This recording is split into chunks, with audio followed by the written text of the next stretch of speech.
அஸ்ஸலாமு அலைக்கும். Welcome back to my channel. இன்றைக்கி நம்ம ஒரு ரெசிபி வீடியோ தான் பார்க்க போகிறோம். ட்ராகன் சிக்கன் எப்படி பண்ணுறதுன்னு பார்க்கலாம். அதுக்கு ஃபஸ்ட் தேவையான இன்க்ரீடியன்ட்ஸ் ஒன்று ஒன்றா நான் சொல்லிடுறேன். ஃபஸ்ட் ஒன், நமக்கு ஒரு முட்டை தேவை, அப்புறமா கொஞ்சம் சோயா சாஸ், அப்புறமா கொஞ்சம் சில்லி பவுடர், கொஞ்சமாக சால்ட், கொஞ்சமாக கார்ன்ஃப்ளவர், சில்லி ஃப்ளேக்ஸ், வெள்ளை எள்ளு, டொமேட்டோ சாஸ், அப்புறமா டர்மரிக் பவுடர், பெப்பர், அப்புறம் சாப்ட் கார்லிக், அப்புறம் ஜிஞ்சர். இவ்வளோ தான் நமக்கு தேவையான இன்க்ரீடியன்ட்ஸ். இதில் சிக்கனை நம்ம என்ன பண்ணணும்னா, இந்த வீடியோவில் காட்டுற மாதிரி கொஞ்சம் நீளமாக நம்ம சிக்கனை வெட்டி வச்சுக்கணும். போன்லெஸ்ஸாக இருந்துச்சுன்னா நமக்கு வெட்டுறதுக்கு ரொம்ப ஈஸியாக இருக்கும். அந்த மாதிரி பீசஸ் எடுத்துக்கோங்க. இப்போ நம்ம மேரினேஷன் பண்ண போகிறோம். சிக்கனில் கொஞ்சமாக பெப்பர் பவுடர், அப்புறம் சால்ட், அப்புறமா கொஞ்சம் சோயா சாஸ், அப்புறமா கொஞ்சம் கார்ன்ஃப்ளவர், அப்புறமா ஒரு முட்டை, இந்த இவ்வளோத்தையும் அதில் சிக்கனில் மிக்ஸ் பண்ணி நல்லா மேரினேட் பண்ண வச்சிடணும். மேரினேட் பண்ணுறதுக்கு ஒரு 1/2 hour கிட்ட நம்ம கொடுக்கணும். அப்புறம் மேரினேட் பண்ண சிக்கனை எண்ணெயில் கொஞ்சம் கொஞ்சமாக போட்டு நம்ம என்ன செய்யணும், பொரித்து எடுக்கணும்.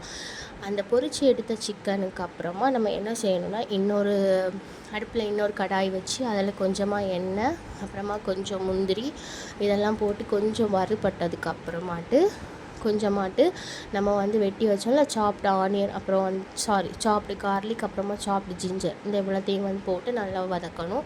அப்புறமா கொஞ்சம் ஒரு சாப்டு ஆனியன் எடுத்து நம்ம என்ன செய்யணும், நல்லா போட்டு வதக்கணும். அது கொஞ்சம் வதங்கினதுக்கப்புறமா சில்லி பவுடர், அப்புறம் சோயா சாஸ், அப்புறம் டொமேட்டோ சாஸ், அதுக்கப்புறமா கொஞ்சம் சில்லி ஃப்ளேக்ஸ் எல்லாமே ஒரு டேபிள் ஸ்பூன் போட்டுருங்க.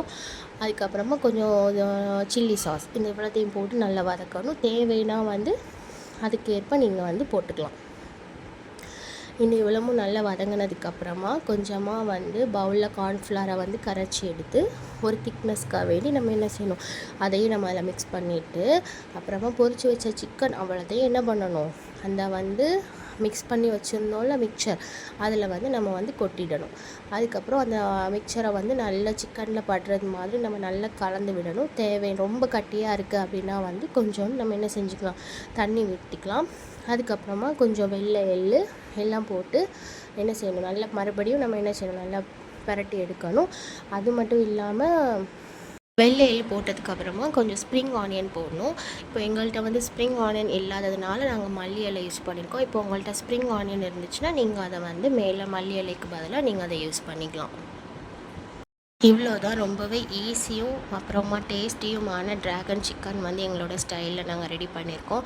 இன்ஷா அல்லாஹ் இதை நீங்களும் உங்களோட வீட்டில் ட்ரை பண்ணிவிட்டு உங்களுடைய எக்ஸ்பீரியன்ஸை கமெண்டில் ஷேர் பண்ணிடுங்க.